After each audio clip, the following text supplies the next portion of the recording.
Hello fellow travelers, my name's SG and welcome to the channel. Today, I thought we would do Abbott and Costello meet The Mummy. I've noticed that my Abbott and Costello meet Frankenstein was really popular, so I thought, hey, might as well go on to the next one. If you enjoy this movie, let me know. Or if you enjoy this video even, let me know. Because then I could do another Abbott and Costello later on if you like. And I would like to really start a trend with doing oldies or doing old movies like this in the future. But for now, let's continue, shall we? Abbott and Costello Meet the Mummy came out in 1955, 7 years after Abbott and Costello Meet Frankenstein. This is taking place in Egypt, where Abbott and Costello are playing two Americans who are stuck in Egypt and are trying to find a way home that's both cheap but luxurious. That's when Abbott overhears that there is an archaeologist looking to have two assistants help guide the mummified body of Clarice to the United States to be researched and studied. And when they try to go and get the rights to do that from the archaeologist, they wound up in a murder conspiracy along with the theft and or recovery from the followers of Clarice, and of course a rich industrialite that wants to get the amulet of Clarice, which is said to bring or lead them to a treasure that is hidden in Egypt. The film mainly relies on slapstick comedy, much more related to that of Looney Tunes or anything you could find at the time. In fact, you can say that this is pretty much where Looney Tunes got the idea of the slapstick embrace, you know?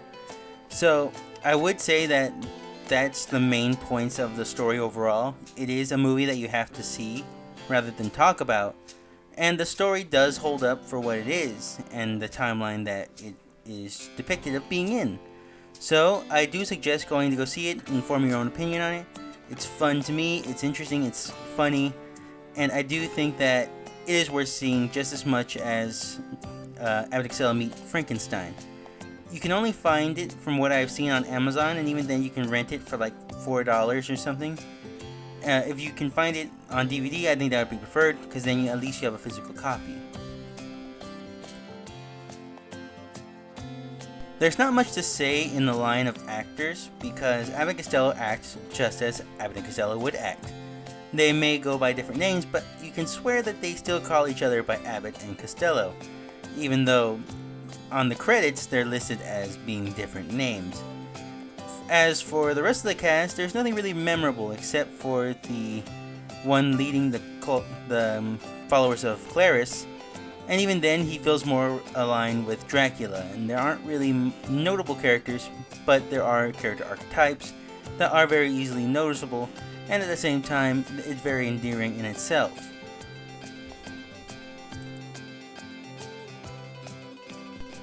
Special effects were okay for the time, I would have to say. They are goofy. They are very goofy. But it works for the type of movie it is and for the setting, which makes it not so bad. Clarice, the mummy himself, does leave a lot to be desired, but you have to realize that the actors and stuntmen have to move around in these bandages. They have to look the part. Sometimes it doesn't even look like that. Sometimes it just looks like somebody's just laying there dressed as a mummy. And then there are certain effects that are repeated from the Frankenstein movie, where we see the bat flying down the hallway. You can tell that that's directly ripped from that, though it still has the same effect. We also get a weird green screen animation of a giant lizard that you can tell that isn't supposed to be there in the scene and is not viable at all. But you can accept that this is what it is in this world, that this isn't meant to be taken too seriously, that it is meant to be for fun, rather than it to be some dazzling edit that was supposed to win them an award or something. All in all, the effects hit. They are fine, and I don't think you're going to show up for them, honestly, but I do think that they do add another flavor to the movie itself and allow some leeway from the actors and to show off that they are still in that mode even after Frankenstein. All in all, there's not really much to say about the setting itself, because we do pretty much just go down to about 5 different locations: the office, the tomb, the street, and maybe even the club. And I'm pretty sure they used the club for various different clubs and throughout. I think that's pretty much the majority of it.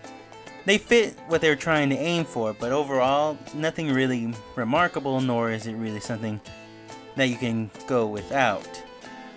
It is important, and it does add more to the overall theme that they're aiming for, but at the same time, nothing really noteworthy of it. Well, from what I can see, there really aren't that many references to be made, other than, like I said, in the special effects, the small bat animation being from Abbott and Costello Meet the Frankenstein Monster. There are at least one. There aren't many that are noteworthy, at least. Not as far as I could tell. And that being the mummy's name, Clarice, which is originally from the first mummy movie. It was called Colaras, and with a K, but in this one they made it funnier, goofier, by just naming him the Mummy Clarice.